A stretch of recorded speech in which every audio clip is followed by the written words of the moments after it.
coming off of a Sunday where I had a really good shot. I just needed that one more touchdown from Henry in the 222. Ended up like 12th or something like that. Tied with only 4 people, so it would have been a really nice payout. But the showdowns have been saving me so far this year. I've made money on every showdown so far, and every one except for the first Sunday one. But every other, the Thursday, the Monday, we'll try it again tonight with the showdown stuff and the 2-gamer. So I'm looking forward to keep continuing. It seems to be working pretty well, the strategies that I'm trying, and we'll keep going with that. But we're going to talk some baseball. Sheets, how did you do? And we'll start talking through this baseball. Well, since we're talking about baseball, while everyone was trying to figure out which Kansas City Chief guy was going to smash or which Jacksonville Jaguar was going to smash, narrator, they combined for 26 real-life points. Right. I got second in the MLB DK lottery yesterday, which on a Sunday, guess what? It pays $2,500. But we are talking baseball, so you asked how I did. So I did very well in baseball. Football, nice. I will whine about that when it comes time to talk about how we did in football yesterday. Okay, sounds good. But yeah, I think we were talking about the content for coming up. Let me just throw a couple of things out there. First of all, I did something that I hadn't done, I don't think, ever. I did like a full 50-minute tennis slate breakdown today. And part of it was just a slate breakdown, but part of it was also to double as kind of a process video of like how to play, how to use the tools to build the lineups and stuff. And I went a hell of a lot more in detail than I thought I was going to. Oh, nice. And I will have to say that I'm probably making this up, but someone could prove me wrong. I think it's the only DFS tennis slate preview in the entire industry. I haven't seen one, and I subscribe and I look everywhere. So maybe we'll have a monopoly on the tennis slate. The other thing is that we're going to be doing a live thing tonight with baseball. We got 3 NFL slates actually, because 2 showdowns and the 2 NFLs. We got all kinds of combinations of sports coming between the golf and the MMA and the football and the baseball.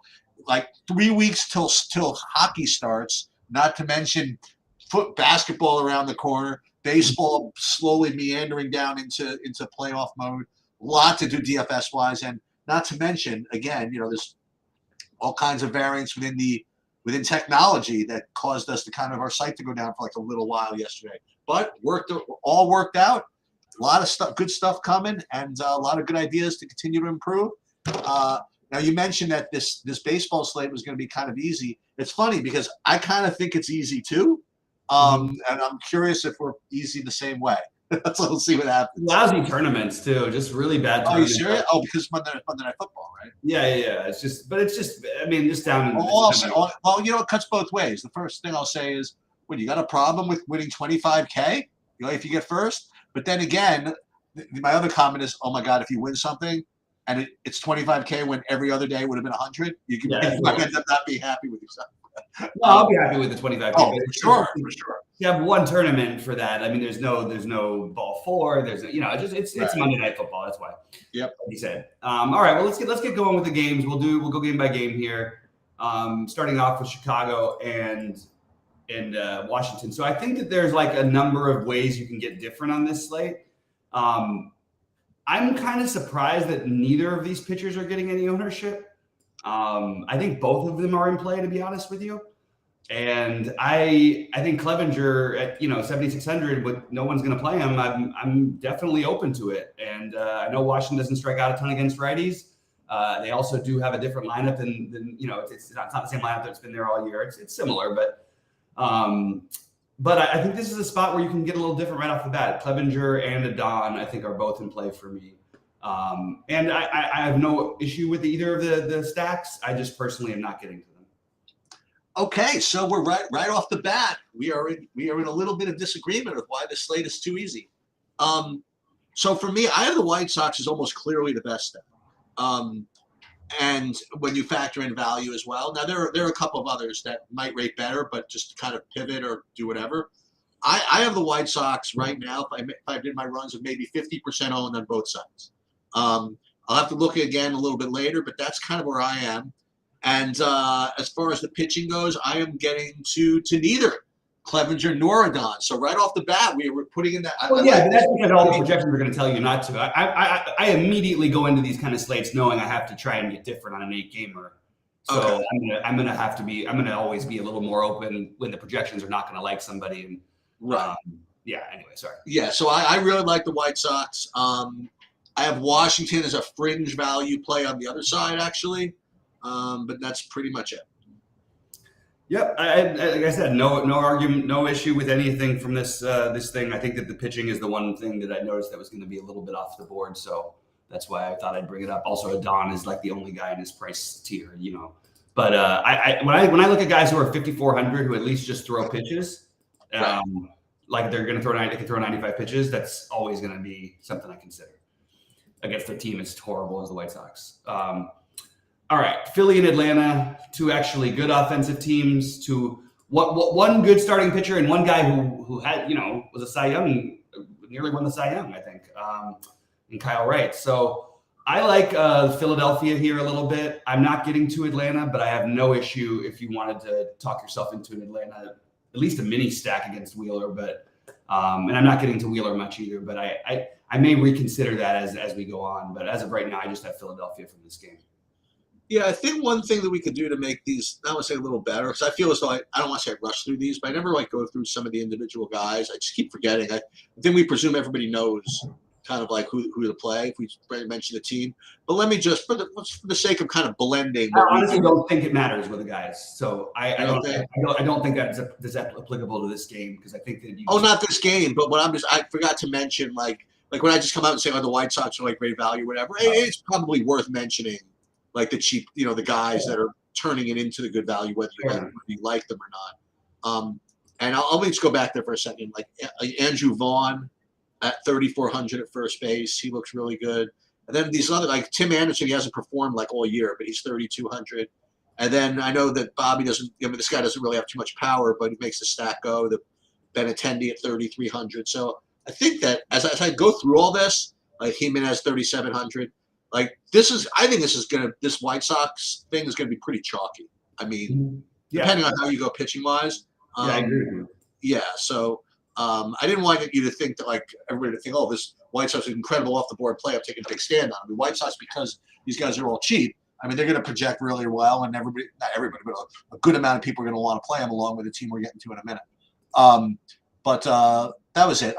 With respect to the next game, do you like the? Did you get to so you didn't get to the Braves at all just because of the Braves? I think it's okay to take shots. I certainly wouldn't be trying to 5-man stack against the best pitcher on the slate, but I definitely am open to an argument. It's the Braves after all. Yeah, I'm probably not going to get to anything here. It's kind of similar to you. I would say actually that Philly is kind of an okay pivot off of the better options. So I would say that. And none of the pitching. Yeah, and there's a huge sample size against Wheeler historically for these guys, and he's actually been pretty good against them for what it's worth.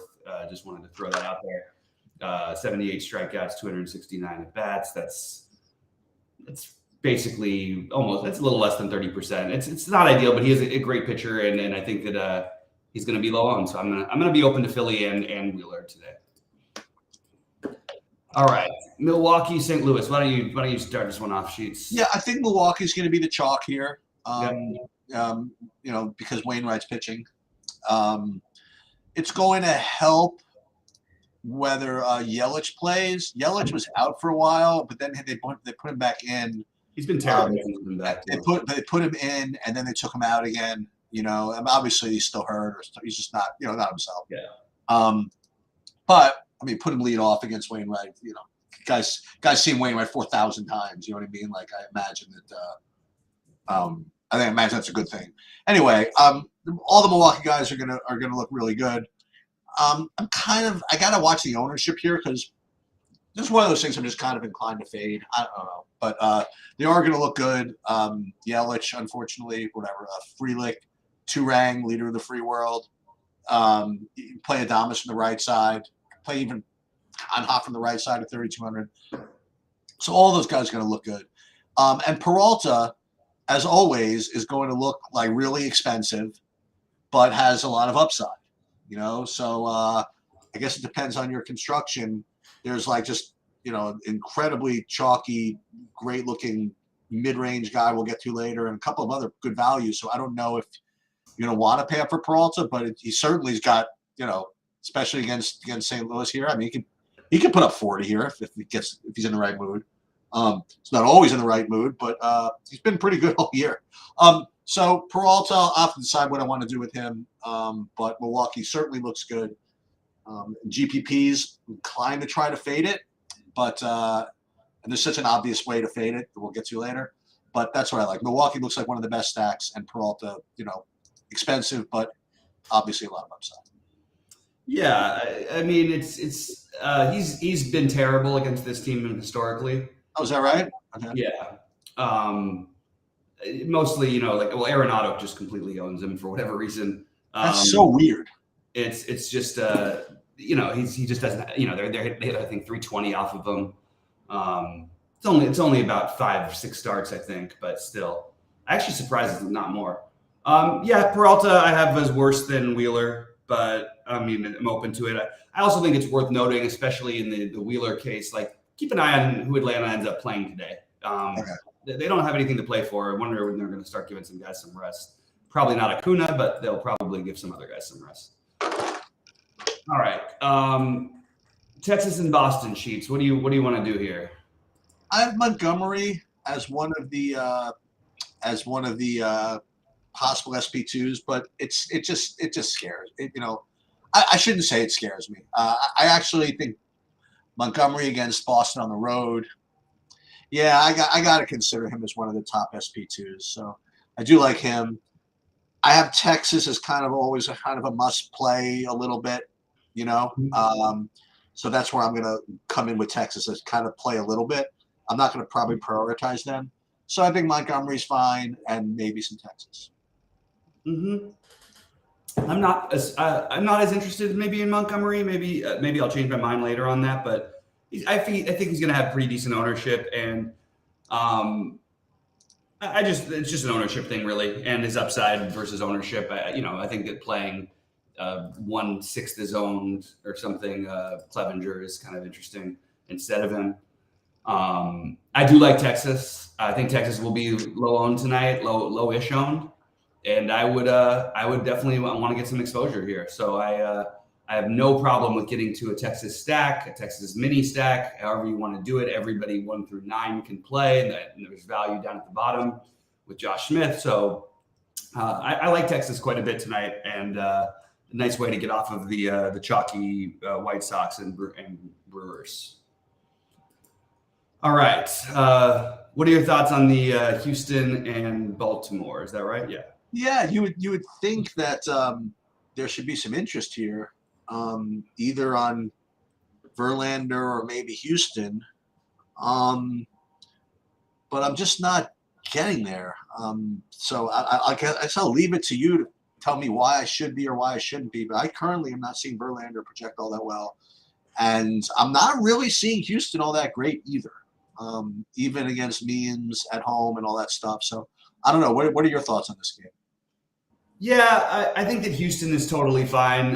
Means is actually a pretty decent pitcher, but hasn't pitched in a while, so I don't think it's bordering on a somewhat of a bullpen game, depending on how how much they want to let him go. And it's a really good bullpen for what it's worth. So a little bit of interest in Houston, and Verlander. You can put him in the similar category as the Wheeler, Peralta, Verlander. Verlander is going to be the highest owned, I think, of the three. And I have no issue with any of them, but I'm just sort of deciding what I want to do with my pitching. I think I might want to spend a little down so I can maybe play Texas, maybe play some Houston, maybe play some Atlanta, or even Philadelphia, who's expensive. So might need to save a little bit on pitching. All right, I'm going to start with this next one, the Seattle Oakland, because I want to start with Brian Wu, and the reason why I want to start with him is because it reminded me of something I did want to discuss about the NFL slate yesterday. It was something that I brought up. I should have probably spent a little more time on it. Maybe I would have talked myself into it. The idea of recency bias, the idea that not the idea of that, well, we shouldn't just like blindly trust what we saw the week before, but you shouldn't also just completely dismiss it, especially at the beginning of the season. Especially if you see something that you like, don't just presume that because people say, oh, recency bias, recency bias, this, that you should automatically dismiss what had happened. And I point you to Exhibit A1 and A2, Kyrie Williams and Pakua from the Rams. Like, nobody believed that the two of them could do the same thing like a second week, and they just freaking just destroyed the slate, like the two of them. So sometimes, sometimes the most recent performance is the most likely indicator of the future. I would never. I talked about Pakua like that. Remember at the beginning of the week, I'm like, well, I'm sure Pakua is going to be 50% owned. He's going to, whatever it is.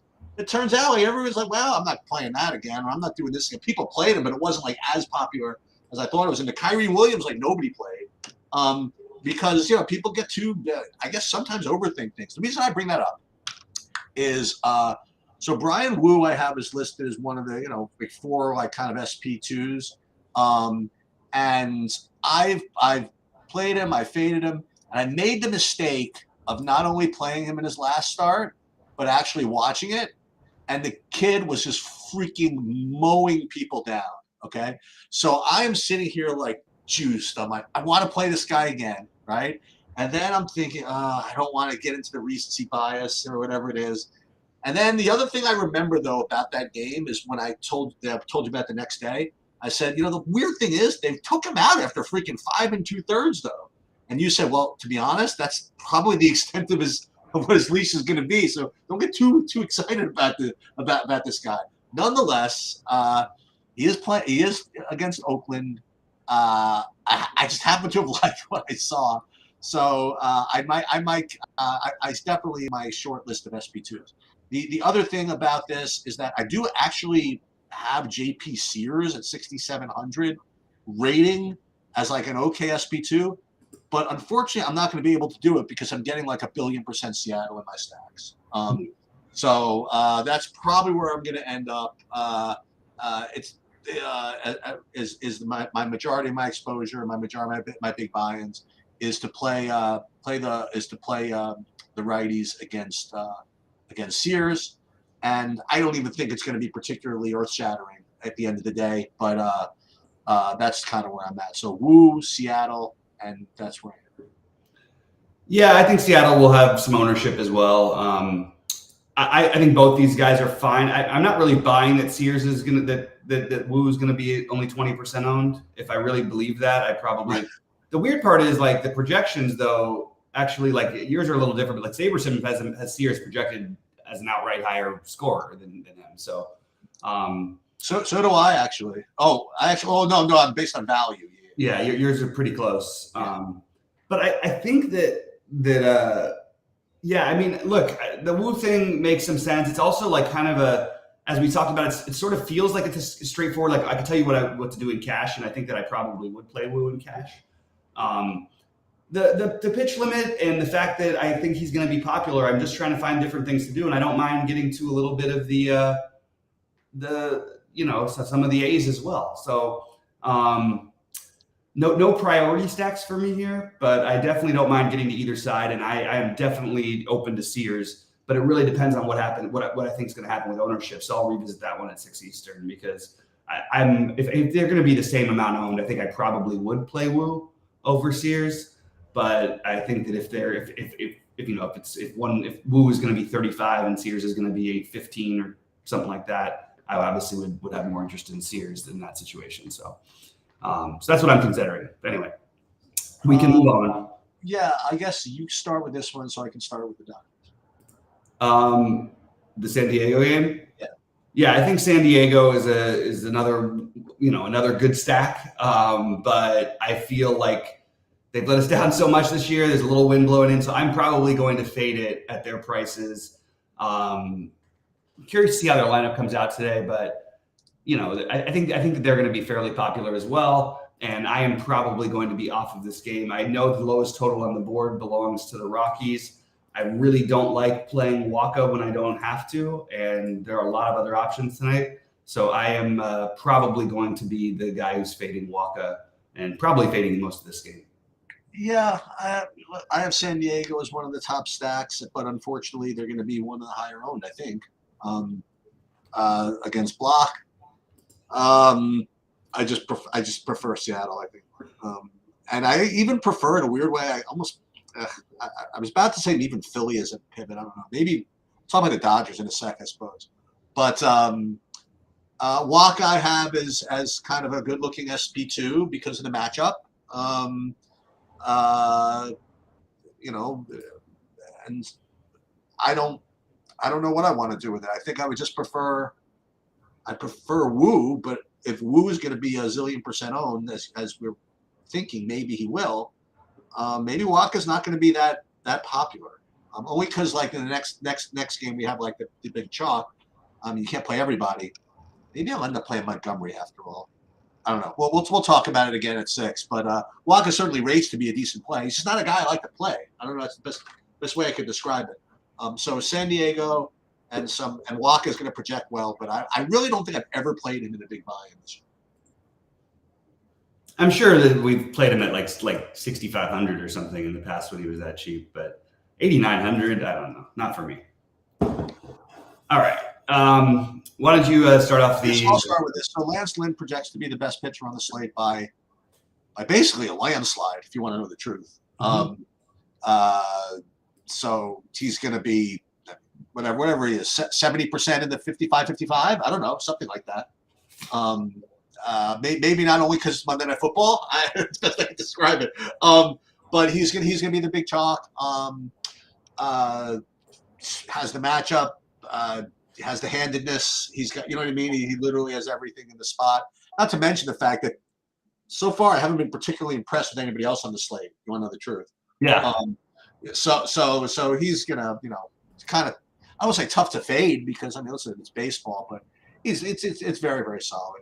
I kind of want to play Erod, even though playing anybody against the Dodgers is usually not a good idea. But again, I'm just looking for some kind of upside, on this slate. So I'm gonna consider taking a shot at him, and maybe you don't get the best Dodger lineup, because they're in cruise control. Maybe you don't get full at bats out of the top guys. Who knows? But I guess if he's still in the game will be close, and they're not pinch hitting for you know what I mean. Like, so maybe that's a little bit of a lofty expectation. I don't know. I mean, like, play guys against the Dodgers is usually not a great thing, but I'm just trying to find anything. And then on the Dodgers side, I mean, same thing. I mean, you're looking for a pivot, you may want to take a shot. So I don't know. I guess the Dodgers look fine. Watch the lineup. Be a little afraid of pinch hit risk, I guess. But on a slate like this, where Milwaukee's going to take just a ton of ownership, the White Sox will take a ton of ownership, and then I think the natural pivot, probably something like San Diego, and Houston. Maybe the Dodgers go underappreciated here. I don't know. What do you think here? Yeah, I'll take the talent of the Dodgers, even though look, it is a lefty that they've struggled with lefties a little bit. I understand that getting creative playing Erod play. I'm not going to do that myself. I get it. But I also do think that I think I could definitely. I'm probably going to end up getting to a Dodger 4-man or 5-man at some point today. So I actually do like the Dodgers. It's a lot ownership based. I think that stacking them up. So I like I do like the Milwaukee. There's some value. There's some Wait, before you go away, before you agree about Lynn? Yeah. Well, I was going to get to my pitch. Yeah, I was going to start with hitting then. Okay. Oh, okay. I thought you were wrapping up already. Okay. Yeah, you're right. I should have said it. Lynn is my top-rated pitcher. Most likely in my biggest buy-in, I probably will play him with Wu or Sears. I'm also open to the idea of Clevenger and Adon, to get a little different. But I like the idea of if I'm going to play Milwaukee, maybe keep it to 3. Or same thing with the White Sox. I would try to keep it at 3 or 4. And then play the Dodgers with them, play Texas with them, play Houston with them, play Philly with them. Those are the teams. I like all those. I like the good offenses that are expensive, and I think they're pretty easy to get to today. So I am probably going to side with that. As of right now, I have Texas as the best of that group, but it's very, very close between Texas, Houston, the Dodgers, and Philly for me. So that's probably what I'm going to end up doing. Pitching, like I said, Lim with one of Wu or Sears. I probably will just for fun throw out a Peralta Wheeler or a Peralta Verlander or Wheeler Verlander lineup just to go for maximum upside. But I mostly like spending the mid to low tier tonight. Well, I don't exactly understand why they're. Well, you know Dodgers at baseball better than me. Why in an 11-2 game they're having them throw 111 pitches? But I'm not gonna argue with it. I guess the guy just throws. I mean, he's always been a workworkhorse pitcher. It's not especially. Yeah, I guess they're more interested in preserving their bullpen than worrying about. Well, it'd be nice if their whole entire pitching staff wasn't injured all year long. Right. It's funny because I always say Atlanta's the best team. I realize Atlanta's only 4.5 games better than the Dodgers, and the Dodgers have had literally none of their pitchers like the whole season. Well, can I make a case against Lynn? Yeah, the guy in the stretch has no strikeouts like in a while. That's it. That's my only problem. It's been a while. That's a really good point. And I have no issue if you want to fade Lynn tonight. I personally probably end up playing him. But if you guys want to fade, people want to fade him. I'm totally on board with the idea of doing it. I don't think you have to play him. So we're not going to do before you wrap up. I'm trying. Oh, actually, you do your wrap up. Then I got one. I kind of did mine already. Yeah. So you're not going to do the Bob. We're not going to go like Wheeler Peralta or something, and then just see if we can. I said I'll do one or two of those. Yeah. Yeah, I probably won't do it in the biggest buy-in though. I like Peralta better than Verlander. Yeah, probably. It's close. There's a pretty good price difference between the two of them. Yeah, I think I would probably rather play Peralta, but it's close. I don't know. I don't have a very strong take on it. It's not like what I'm trying to do desperately today, but it's certainly on the table. That's the question you have to ask yourself: is what do you want to get? Do you want to get different with the spend ups at pitching, where they're going to have a similar range of outcomes, or do you want to get different by playing the Dodgers, Philly, Texas, Houston? Right. And trying to go for the ultimate upside from a hitting standpoint. I hope Wainwright has enough tricks to keep Milwaukee off his ass. Or stack 4-4 with Milwaukee, which is what I currently am doing with the Dodgers right now in my biggest build. For what it's worth, the Dodgers have seen Erod a few times, and he's never gotten any of them out.